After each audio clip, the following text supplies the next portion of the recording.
saja. Bismillahirrahmanirrahim. Assalamualaikum warahmatullahi wabarakatuh. Waalaikumsalam warahmatullahi wabarakatuh. Waalaikumsalam. Iya, selamat pagi anak-anak. Pagi, Mem. Ya, bagaimana kabarnya hari ini? Baik, Mem. Baik, Iya, alhamdulillah. Kalau baik, tidak boleh loyo-loyo ya. Masih pagi gitu, tidak boleh. Harus tetap semangat gitu. Ya, alhamdulillah kalau kalian dalam keadaan baik. Saya berharap atau Mem berharap semua kita dalam keadaan sehat selalu. Jangan lupa ya selalu bersyukur ya atas segala nikmat yang Tuhan berikan sama kita. Bagaimana cara mensyukuri nikmat gitu? Banyak cara yang bisa kita lakukan. Ambil contoh misalnya, oke, coba Yesika, kalau wujud kita bersyukur itu ditandai dengan cara seperti apa?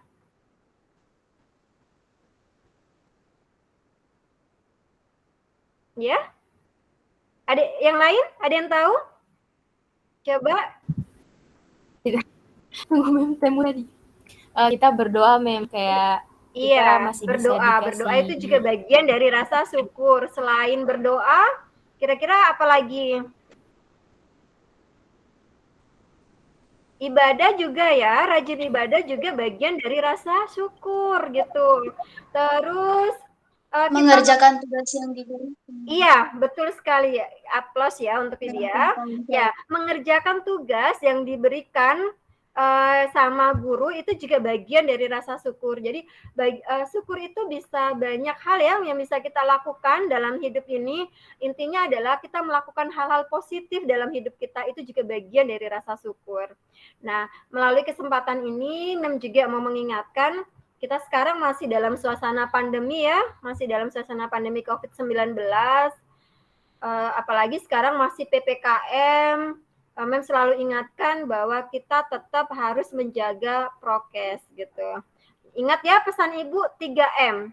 Apa 3M? M pertama apa? Masker. Iya, memakai masker. Iya, betul. Menjaga jarak. Iya, mencuci tangan. Iya, betul ya. Ya, betul. Jadi itu kita harus tetap ingat itu. Ya. Sebelum kita masuk dalam proses pembelajaran, Mem mau ngecek dulu, apakah kalian hadir semua? Hadir semua, Mem. Alhamdulillah, kalau hadir semua. Nggak ada yang sakit ya, berarti? Nggak ada, Mem. Alhamdulillah kalau semuanya sehat-sehat semua gitu. Oke, baik. Sebelum kita melalui proses pembelajaran, terlebih dahulu kita harus berdoa untuk mengawali proses pembelajaran kita hari ini. Semoga proses pembelajaran hari ini berjalan lancar dan mendapatkan keberkahan dari Tuhan Yang Maha Esa. Oh iya, Mem mau tanya, tadi siapa ya yang duluan join? Yang duluan tadi join bergabung di kelas ini siapa? Ayo jujur. Yang duluan tadi. Siapa tadi? Yang duluan, ayo. Oh, Dion. Oh, Dion ya yang duluan bergabung tadi. Oke, karena Dion yang duluan bergabung. Dion tadi duluan bergabung enggak? Bukan, Mem. Siapa tadi yang duluan bergabung? Safia, iya Safia tadi yang duluan bergabung. Oke Safia, karena tadi duluan bergabung, maka Safia Mem apresiasi dengan memimpin doa. Nah ya, silakan ya dipimpin doa untuk proses pembelajaran hari ini. Ayo silakan Safia. Teman-teman, sebelum kita memulai pelajaran, marilah kita berdoa menurut agama dan kepercayaan kita masing-masing. Berdoa dimulai.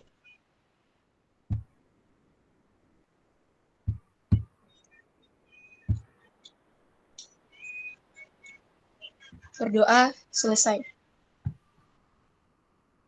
Iya, terima kasih ya Safia sudah memimpin doa teman-temannya. Mudah-mudahan doa tadi bisa mengantarkan kita atau bisa membawa kita proses pembelajaran hari ini berjalan dengan baik. Oke, ya sebelum masuk pembelajaran supaya kita lebih semangat ya dalam proses pembelajaran, kita bakalan menyanyikan salah satu lagu wajib nasional ya. Kebetulan hari ini masih dalam suasana kemerdekaan, karena masih dalam suasana kemerdekaan ya. Ini ya baru saja kita memperingati hari kemerdekaan kita. Oh ya, masih ingat yang ulang tahun yang keberapa ini? Merayakan hari kemerdekaan yang keberapa? 76, Mem. Iya, betul sekali, yang 76. Maka kita terlebih dahulu menyanyi lagu wajib nasional kita sebagai rasa kebanggaan kita. Oke, kita menyanyi sama-sama.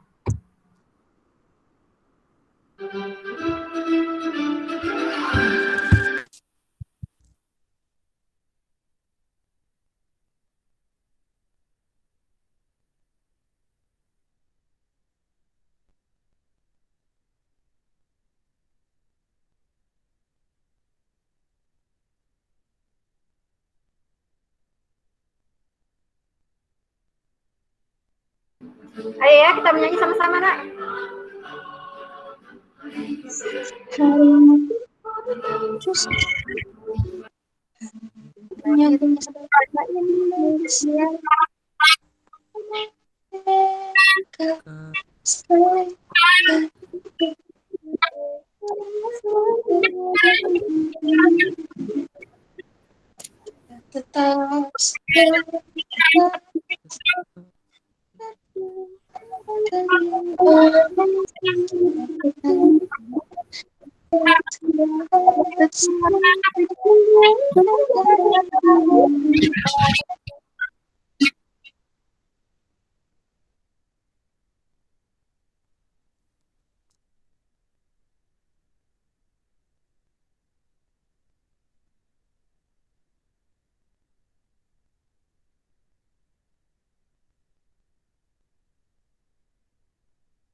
Oke, kita kasih aplaus semuanya. Iya, tadi ya kita sudah menyanyi sama-sama untuk lagu 17 Agustus 1945. Anak-anakku, kita harus bisa memaknai ya setiap lagu yang kita bawakan tadi. Jadi kita bukan hanya sekedar menyanyi begitu, tapi kita harus tahu makna yang terkandung dalam lagu tersebut itu apa gitu. Jadi bukan hanya sekedar menyanyi saja, tapi kita bisa harus memaknai, menghayati, mengambil hikmah dari setiap lagu yang ada. Kenapa? Di dalam lagu tersebut tersirat perjuangan dari para pahlawan kita yang telah banyak pengorbanan ya yang para pahlawan kita lakukan. Ada air mata di sana, bukan hanya air mata ya, bahkan ada pertumpahan darah di sana, ada banyak nyawa dikorbankan di sana untuk kemerdekaan bangsa ini. Makanya kita harus menghormati, kita harus menghayati dari setiap syair lagu perjuangan itu tadi. Baik, selanjutnya kita mau masuk materi. Jadi materinya kita sekarang itu adalah kedudukan warga negara dan penduduk Indonesia. Itu materinya kita ya, kedudukan warga negara dan penduduk Indonesia. Mem buka dulu slide-nya ya. Oke, nah apa sih sebenarnya tujuan dari pembelajaran kita hari ini? Jadi ada 4 ya tujuan pembelajaran kita hari ini. Yang pertama, melalui diskusi nanti. Oke, Kristiana, iya nak, ada yang mau ditanyakan? Enggak, Mem. Salah tekan. Maaf, Oh, Mem. salah tekan. Oke, kita lanjut lagi. Oke, tujuan pembelajaran kita yang pertama adalah kalian diharapkan bisa mendeskripsikan status warga negara dan penduduk Indonesia dengan baik dan benar. Itu pertama.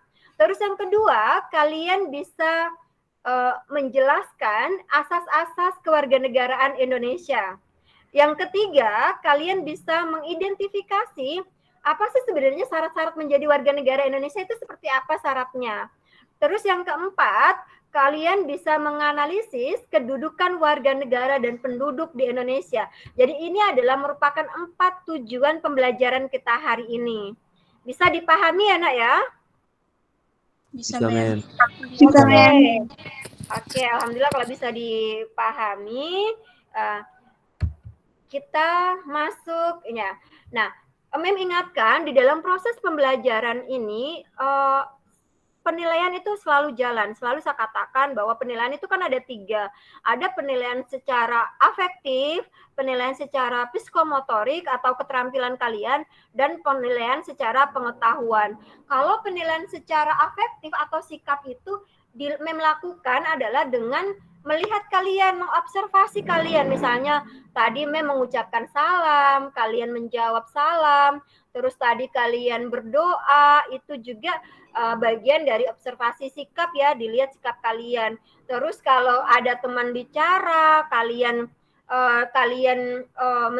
memberi kesempatan, memberi toleransi dengan teman, itu juga bagian dari penilaian sikap. Nah, kalau pengetahuan bagaimana? Kalau pengetahuan itu adalah nanti melihat dari bagaimana kecerdasan kalian dalam menganalisis suatu persoalan.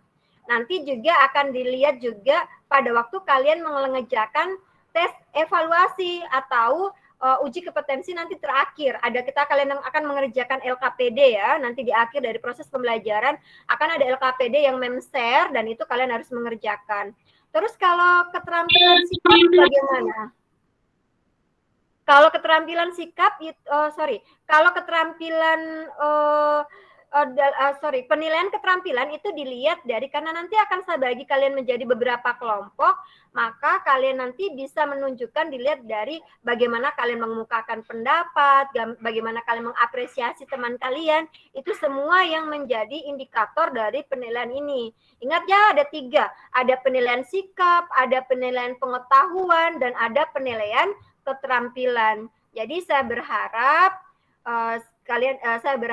kalian bisa melaksanakan proses pembelajaran ini secara baik. Oke, kita lanjut. Kita mulai ya dari yang pertama. Kalian nanti bakalan memputarkan sebuah video di mana tugas kalian adalah kalian nanti akan menganalisis video ini berdasarkan dengan pembagian materinya kalian. Tadi Mem sudah bagi ya sebelumnya, ada 4 kelompok. Yang pertama tadi adalah kelompok 1 diketuai oleh Cliff. Ya, Cliff ya tadi. Terus kelompok 2 diketuai oleh Gracie, kelompok 3 diketuai oleh Safia, kelompok 4 diketuai oleh Widya. Jadi ada 4 kelompok ya, itu ya. Nanti kasusnya ditinjau. Kalau kelompoknya Cliff yang dilihat ini adalah kalau kasusnya Cliff yang dilihat ini yang dilihat adalah status kewarganegaraannya ya. Terus kalau untuk kelompoknya agresi yang dilihat adalah tentang tentang syarat menjadi warga negara Indonesia itu. Kalau kelompoknya Safia yaitu yang dikaji itu adalah tentang hilangnya status kewarganegaraan. Itu ya yang harus diperhatikan. Oke. Terus ya, berikutnya kita masuk di materi. Saya akan putarkan sebuah video. Silakan. Ya, silakan. Kelompokku, Mem, bahas apa? Iya, kelompoknya Widya bahas tentang kedudukan warga negara. Itu, kelompoknya Widya. Oke, silakan kalian putar, nanti dianalisis berdasarkan dengan video ini. Kita saksikan bersama-sama videonya. Ini adalah video tentang status kewarganegaraan, seperti materinya Masih kita. tentang kasus kewarganegaraan, namun kali ini menyangkut salah seorang anggota Paskibraka. Surat dari Kemenkumham menyatakan salah satu calon Paskibraka adalah Gloria Natapraja Hamel, merupakan warga negara Prancis.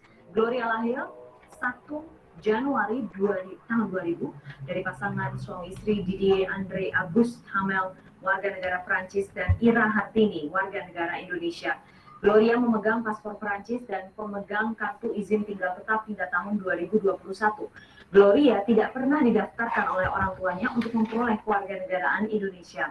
Berdasarkan data itu, Gloria Natapraja Hamel adalah warga negara asing.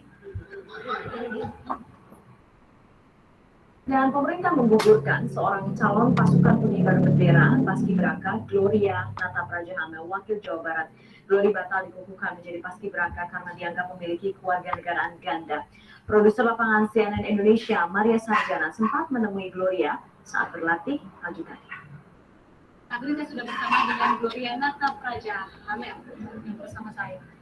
Glo, ini kan kamu sudah terpilih sebetulnya dari sekian ribu, saya katakan begitu ya, sekian ribu pemuda-pemudi terbaik Indonesia. Kamu masuk tahun 8. Kemudian kamu dinyatakan tidak bisa sampai pada besok hari.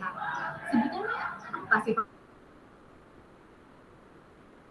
Jadi jelasnya saya kurang tahu, tapi ini lebih ke konstitusi ya, dan saya juga nggak saya sedih sih ya, kayak saya udah berusaha sangat keras di kota kabupaten dan sampai sejauh ini, tapi akhirnya juga saya tidak bisa mengibarkan itu karena paspor saya atau dan sebagainya macam. Saya juga kurang tahu kayak jelasnya gimana. Saya kan saya bukan ahli hukum dan saya sekarang mencoba menghargai hukum aja. Belum. Kalau bicara soal paspor, sebetulnya apa tuh awal kamu dipilih dari daerah kemudian untuk datang ke Jakarta, kemudian dievaluasi lagi sampai sedetil-detil ini, ada kan pertanyaan dari pihak yang memilih ini, apakah kamu bukan dari negeri? Enggak, soalnya kan kalau di daerah kan jalan-jalan nggak luar negeri, jadi emang kelihatannya paspor. Satu lagi yang menjadi pertanyaan, kamu tidak bisa mengibarkan bendera kemudian karena dinyatakan kamu punya paspor Prancis. Usia kamu sudah 17? Siap belum? Belum. Nanti kalau sudah 17 tahun, apakah kamu akan melepas paspor kamu Prancis kemudian menjadi Indonesia? Iya, pasti. Oke, baik ya. Itu tadi adalah tentang kalian sudah selesai mengamati tentang sebuah video. Video tadi tentang seorang anak yang bernama Gloria yang terhalang atau terhambat tidak bisa mengibarkan bendera sang merah putih karena tersandung kasus status kewarganegaraannya gitu. Nah, untuk bisa menjawab pertanyaan ini, tentu kita harus belajar dulu apa sih sebenarnya status kewarganegara dan kenapa seorang Gloria ini tidak bisa memperoleh status, maksudnya tidak bisa mengibarkan bendera. Kita akan bahas gitu. Ya, saya akan atau Mem akan bahas secara umum dulu, garis-garis besarnya, nanti kalian bakalan berdiskusi ya, Oke, yang pertama yang kita mau bahas itu adalah dulu sebelumnya kita sudah pernah belajar tentang syarat-syarat menjadi warga negara. Masih ingat enggak syarat berdirinya suatu negara itu salah satunya apa? Syarat berdirinya suatu negara, siapa yang tahu? Ada yang tahu? Harus ada warga negara. Iya, harus ada warga negara. Oke, ada yang lain? Syarat berdirinya suatu negara? Wilayah, Mem. Memiliki wilayah. Oke, memiliki wilayah. Terus? Pemerintahan yang berdaulat. Oke, pemerintahan yang berdaulat. Yang terakhir? Yang terakhir apa? Betul ya, ada rakyat, ada wilayah, ada pemerintahan yang berdaulat. Yang terakhir adalah mendapatkan pengakuan dari negara lain. Iya, itu adalah persyaratannya. Nah, materi itu masih ada hubungannya dengan yang kita bahas hari ini. Nah, kalau dulu kita sudah pernah bicara tentang rakyat. Masih ingat enggak apa definisi dari rakyat? Ada yang ingat? Ini materi yang lalu ya. Ini Mem, penghuni negara yang mempunyai peranan penting dalam merencanakan dan mengelola atau mewujudkan tujuan suatu negara. Iya. Oke ya, bagus ya. Jadi rakyat adalah, kalau kita artikan secara sederhana, rakyat itu adalah semua orang yang tinggal dalam suatu wilayah negara, itu rakyat. Nah, rakyat sendiri itu nanti kalian akan bahas per kelompok ya. Rakyat itu sendiri terbagi menjadi dua. Ada penduduk dan bukan penduduk. Terus penduduk itu terbagi lagi menjadi dua. Ada warga negara dan bukan warga negara. Oke, kalau penduduk itu adalah orang-orang yang bertempat tinggal atau menetap dalam suatu wilayah negara. Nah, itu namanya penduduk. Kalau macam kayak kita begini ya. Nah, kalau bukan penduduk adalah orang-orang yang tinggal dalam suatu wilayah negara dalam jangka waktu tertentu. Contohnya siapa yang masuk kategori bukan penduduk? Turis. Orang asing. Ayo. Siapa? Orang asing. Iya, orang asing yang datang ke Indonesia hanya sekedar misalnya untuk jalan-jalan ya, atau hanya untuk misalnya rekreasi, shopping. Nah, itu masuk kategori bukan penduduk. Nah, penduduk sendiri terbagi menjadi dua, ada warga negara dan bukan warga negara. Kalau warga negara berarti definisinya apa? Oke. Secara hukum dia itu bukan. Iya, warga negara adalah orang yang tinggal dalam suatu wilayah negara dan telah diakui secara hukum. Kalau dia bukan warga negara, berarti dia belum diakui secara hukum. Contoh misalnya, kayak duta besar itu masuk kategori bukan warga negara. Dia memang tinggal dalam suatu wilayah negara, tapi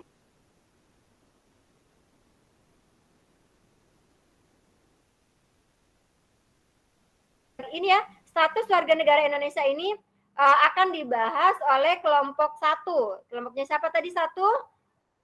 Oke, kelompoknya Cliff ya, nanti akan bahas itu. Oke, terus berikutnya yang akan kita bahas berikutnya yang di poin kedua adalah tentang asas-asas kewarganegaraan. Nanti dikaitkan ya dengan video tadi. Kalau asas-asas kewarganegaraan di Indonesia ini akan dibahas oleh Gracie. Ini ada terbagi menjadi dua. Ada untuk menentukan status kewarganegaraan seseorang itu ada dua. Ada dilihat berdasarkan ius soli sama ius sanguinis. Menentukan status kewarganegaraan seseorang berdasarkan apa? Kalau ius soli, berdasarkan keturunannya. Ya, ius soli ya. Ius soli, berdasarkan tempat di mana ia dilahirkan. Contoh misalnya siapa ya? Saya ambil contoh dulu. Misalnya di sini ada Akil ya. Akil dilahirkan di Amerika misalnya. Kalau di Amerika tadi itu menganut asas ius soli, berarti Akil ini adalah kewarganegaraan Amerika. Ambil contoh lagi misalnya Dion misalnya. Dion dilahirkan di Afrika misalnya. Oke. Nah, misalnya kalau di Afrika sana menganut asas isoli, berarti Dion ini adalah kewarganegaraannya Afrika. Kenapa? Karena ia dilahirkan di Afrika. Karena acuannya apa tadi? Isoli. Isoli adalah tempat di mana ia dilahirkan. Begitu. Berikutnya adalah ius sanguinis. Kalau ius sanguinis itu adalah berdasarkan keturunannya. Yang dilihat itu adalah orang tuanya. Yang dilihat ya, misalnya kayak siapa ya menjadikan contoh, misalnya Bunga. Bunga orang tuanya apa? Jadi kalau dia kurang mengikut dari orang tuanya, kewarganegaraan orang tuanya, apapun yang menjadi kewarganegaraan orang tuanya, berarti Bunga itu mengikut karena acuannya adalah berdasarkan ke kewarganegaraan dari orang tuanya. Oke, itu adalah materinya dari Gracie. Terus berikutnya, berikutnya adalah tentang ini ya, tentang syarat menjadi warga negara Indonesia. Apa sih sebenarnya syarat-syarat untuk menjadi warga negara Indonesia? Ini materinya Safia ya.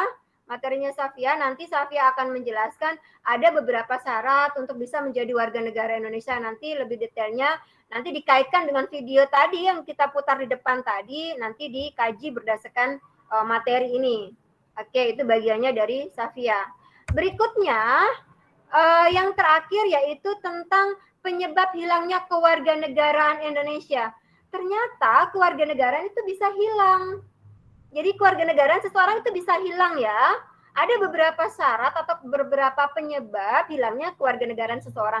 Nah, untuk materi ini akan dibahas kelompoknya yang terakhir tadi, kelompoknya Widya ya, yaitu tentang penyebab hilangnya status kewarganegaraan. Nah, nanti kita coba kaji lebih dalam lagi terkait materi ini. Bisa dipahami ya, Nanaku semuanya?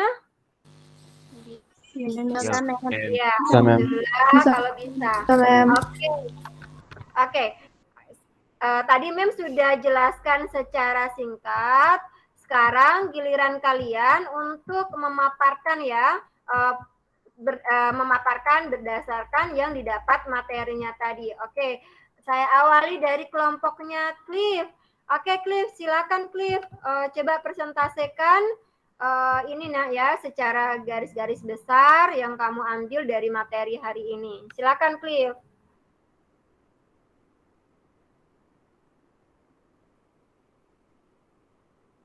Okay. Bicara saja enggak? Kan tadi itu Mem,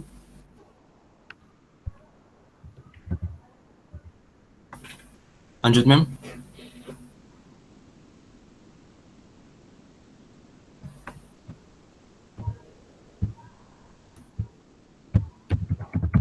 Ya, silakan nak. Menurut saya kan Mem itu yang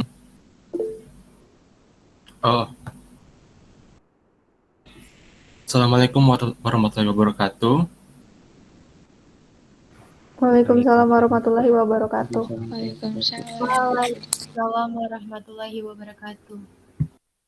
Saya Cliff sebagai pembicara dari kelompok 1 ingin mempresentasikan pendapat saya mengenai status kewarganegaraan dari materi video pembelajaran tadi. Yang saya dapatkan dari materi tadi itu bahwa calon anggota Paskibraka tadi itu yang bernama Gloria itu dia termasuk dalam penduduk dan bukan warga negara. Karena mengapa begitu? Karena menurut saya dia tinggal di Indonesia dan menetap di Indonesia.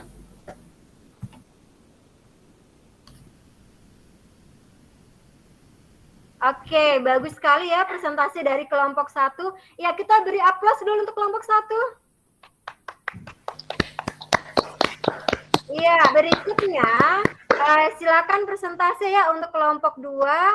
Perwakilan dari kelompok 2, Gracie, silakan nak dipresentasikan hasil diskusi dengan teman-teman kelompokmu. Silakan Gracie. Ya, baik. Assalamualaikum warahmatullahi wabarakatuh.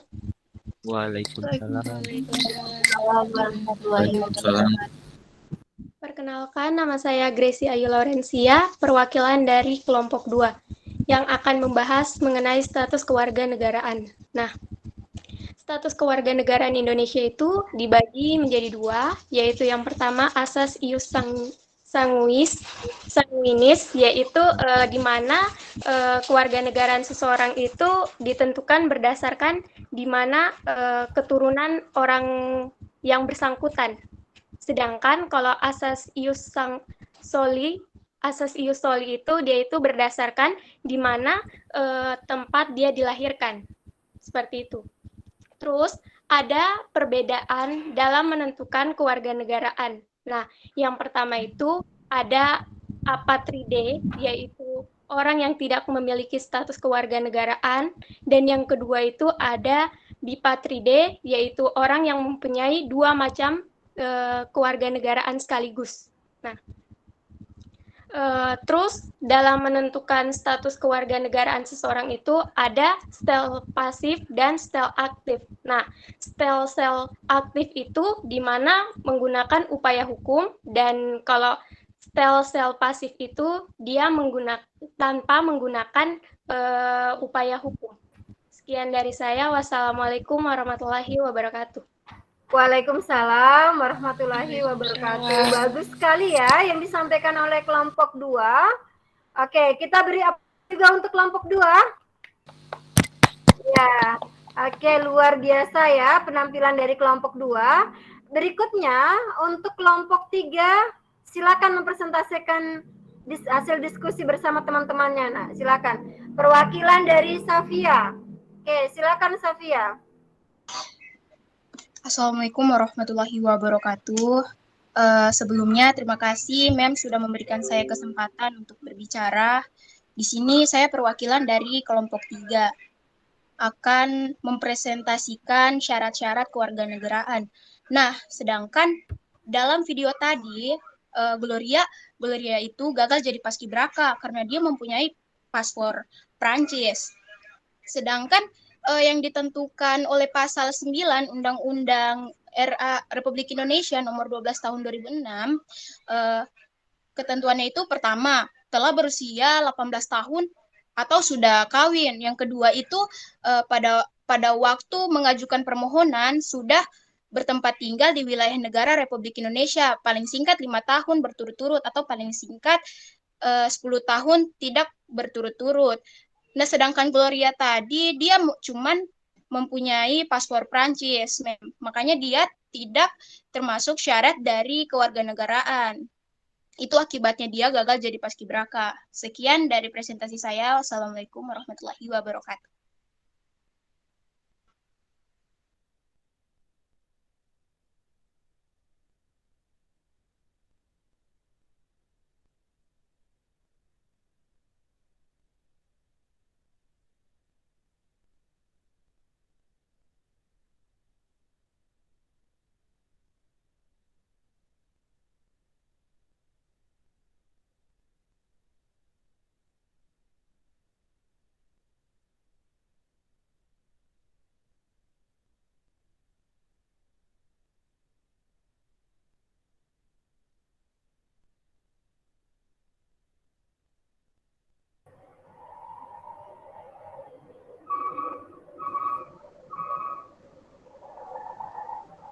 Oke, minta maaf ya, jaringannya Mem tidak bagus, jadi sempat tadi Mem terlempar.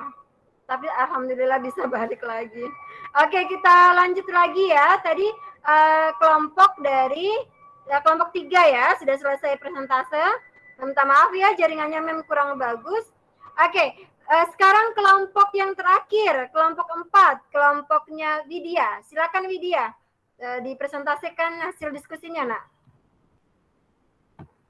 Baik, Mem. Assalamualaikum warahmatullahi wabarakatuh. Saya dari kelompok 4 akan mempresentasikan apa saja penyebab hilangnya kewarganegaraan Indonesia. Jadi yang pertama itu memperoleh kewarganegaraan lain atas kemauannya sendiri. Terus yang kedua, tidak menolak atau tidak melepaskan kewarganegaraan lain. Dan yang ketiga, dinyatakan hilang kewarganegaraannya oleh Presiden atas kemauannya sendiri dengan ketentuan telah berusia 18 tahun dan bertempat tinggal di luar negeri. Terus yang selanjutnya, masuk ke dalam dinas tentara asing tanpa disertai izin dari Presiden.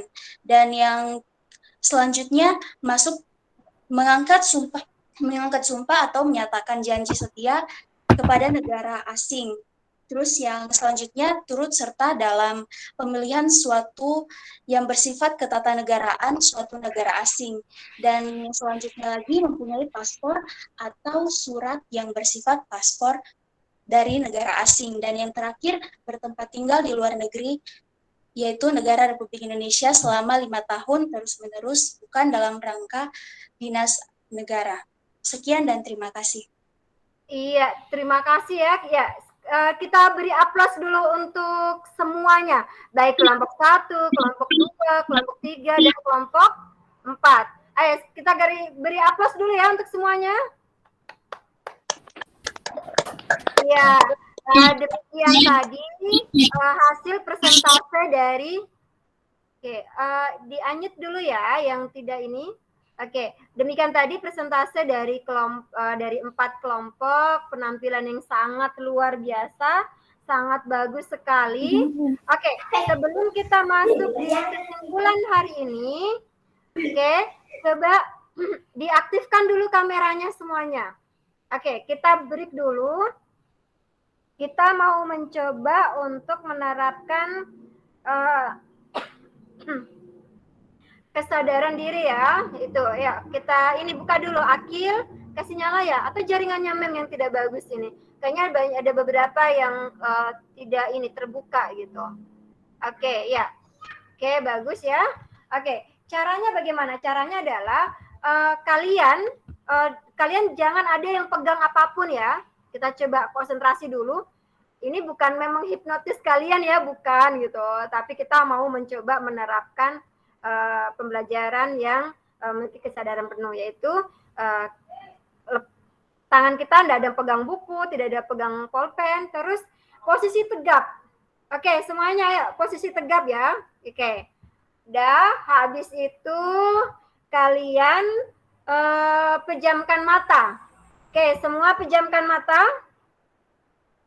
Oke, setelah pejamkan mata, kalian melihat ya dari sini, awas ada yang tidak pejamkan mata. Kalian tarik nafas dalam-dalam, baru keluarkan secara perlahan-lahan.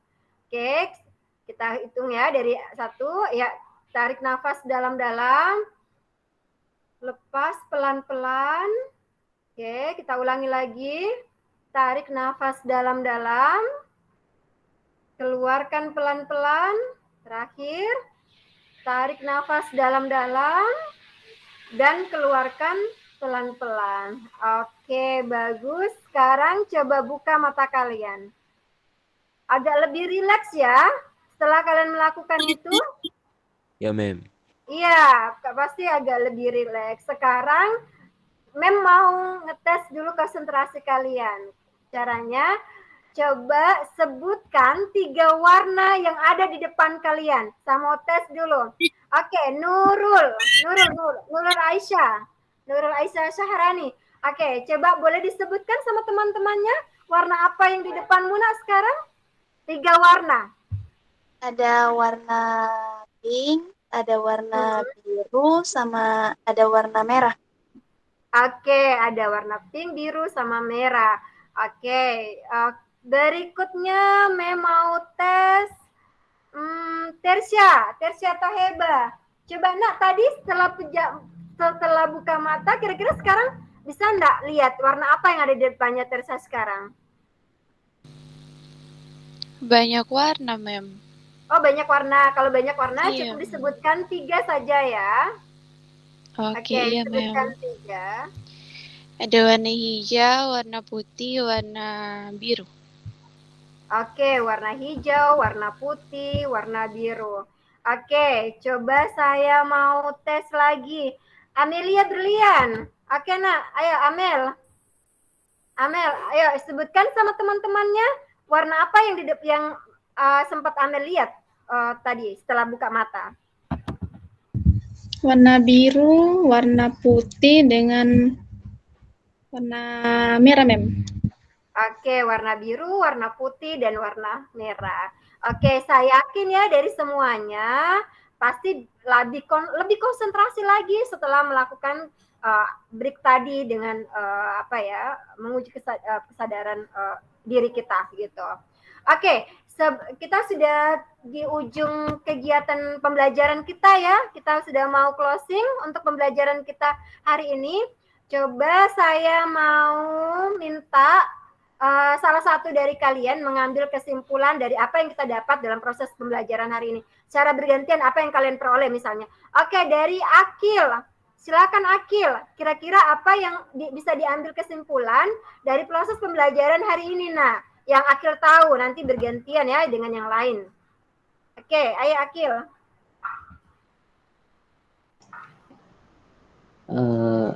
Salah satu yang saya hari ini itu asas itu terbagi menjadi dua. Ada asas ius soli, itu berdasarkan tempat kelahiran seseorang, dan ada asas ius sanguinis. Iya. Itu berdasarkan asas keturunan seseorang. Iya, itu berdasarkan keturunan. Iya. Oke, bagus ya.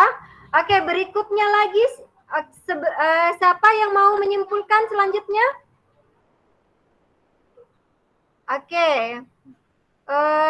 Siapa ya? Mem apresiasi nih kalau ada yang mau ini.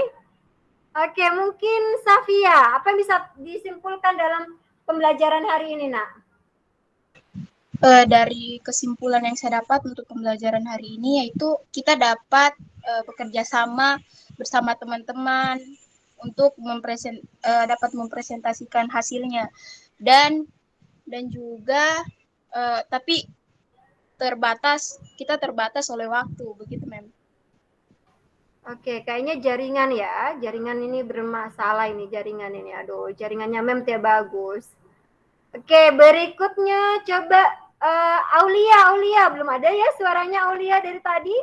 Boleh Aulia bisa dikasih kesimpulan apa yang Aulia dapat dari pembelajaran hari ini, Nak? Yang saya dapat dari pembelajaran hari ini, kalau mau jadi warga negara Indonesia itu punya banyak-banyak syarat, Mem. Oke. Ada yang masih diingat apa semua tadi syaratnya? Ada yang ditahu? Berusia 18 tahun. Ya, oke. Dilengkapi sama Dion. Oke. Usia 18 tahun. Terus apa lagi? Sehat jasmani dan rohani. Iya, sehat jasmani dan rohani. Ayo disambung saja ya yang bisa. Pada waktu mengajukan permohonan sudah bertempat tinggal di wilayah negara Republik Indonesia paling singkat 5 tahun berturut-turut atau paling singkat 10 tahun tidak berturut-turut, Mem. Iya, betul sekali ya. Kalau mau menjadi warga negara Indonesia, kalau dia berturut-turut tinggal di Indonesia 5 tahun, tapi kalau dia tidak berturut-turut tinggal di Indonesia, berarti membutuhkan waktu 10 tahun. Iya, betul ya. Jadi oke, kita simpulkan secara bersama-sama. Tadi yang kita pelajari hari ini adalah kita belajar tentang status kewarganegaraan. Bahwasanya ternyata rakyat itu terbagi dua, ada penduduk dan bukan penduduk. Terus penduduk juga terbagi menjadi dua, ada warga negara dan bukan warga negara. Terus untuk menentukan status kewarganegaraan seseorang itu ada dua cara ya. Ada menggunakan asas ius soli dan ius sanguinis. Terus kita belajar tentang syarat menjadi warga negara Indonesia itu seperti apa. Terus kita belajar juga tentang beberapa hal yang menyebabkan kehilangan status kewarganegaraan. Itu semua simpulan dari materi kita hari ini. Oke, kira-kira sebelum kita mengakhiri, apa sih sebenarnya kenapa kita harus belajar materi ini? Ada yang bisa tahu enggak kenapa kita harus belajar materi ini? Manfaatnya apa? Kenapa harus belajar materi tentang status warga negara, tentang kedudukan warga negara dan penduduk gitu kan? Kenapa harus belajar itu? Ada yang tahu? Saya, Mem. Iya, silakan. Penting Mem, soalnya kita sebagai penduduk warga Indonesia penting sekali buat mengenal atau mempelajari hal ini. Kita supaya kita sebagai penduduk warga Indonesia semakin mengenal gimana sih caranya jadi penduduk warga Indonesia, gimana sih cara-cara supaya lebih melokal gitu Mem, kayak lebih tahu cara menjadi warga negara asli Indonesia. Iya, betul sekali ya. Jadi supaya kita bisa mengetahui. Dan intinya adalah bagaimana kita ini, jadi belajar PPKN itu salah satu tujuannya adalah supaya menjadi warga negara yang cerdas dan baik. Itu yang paling kita ketahui ya. Jadi bagaimana kita menjadi warga negara yang baik, warga negara yang cerdas. Oke, berikutnya sudah ada LKPD yang share untuk mengevaluasi pembelajaran hari ini. Kalian nanti silakan ya kerja, memberikan waktu sekitar 10 menit. Silakan kalian dikerja. Berikutnya yang berikutnya yang sampaikan adalah untuk materi minggu depan kita belajar tentang kemerdekaan beragama dan berkepercayaan di Indonesia. Silakan kalian cari literasi baik itu di internet atau di buku-buku yang berkaitan dengan pembelajaran kita hari ini gitu ya.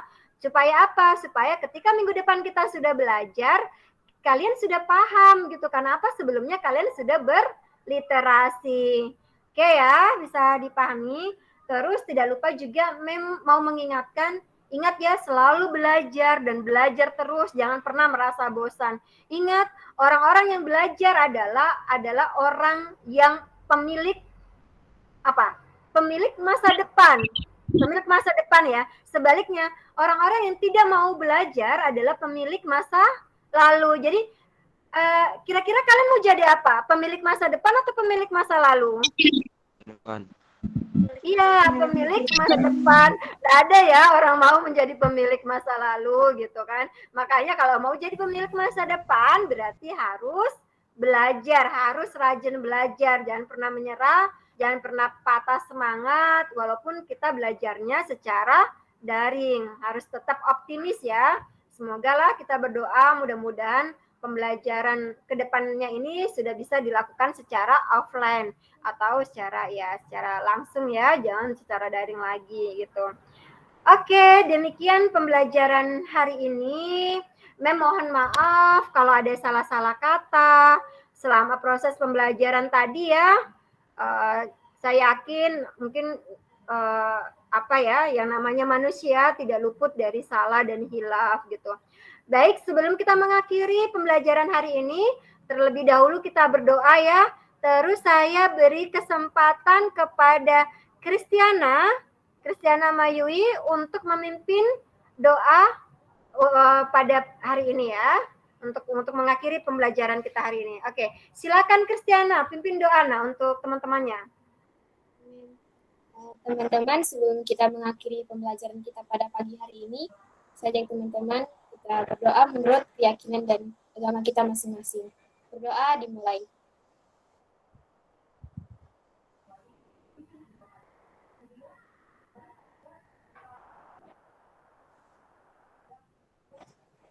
Berdoa selesai. Oke, terima kasih ya Kristina sudah memimpin doa. Oke, akhiri. Oke, salam ya buat orang tua di rumah. Mengakhiri proses pembelajaran hari ini.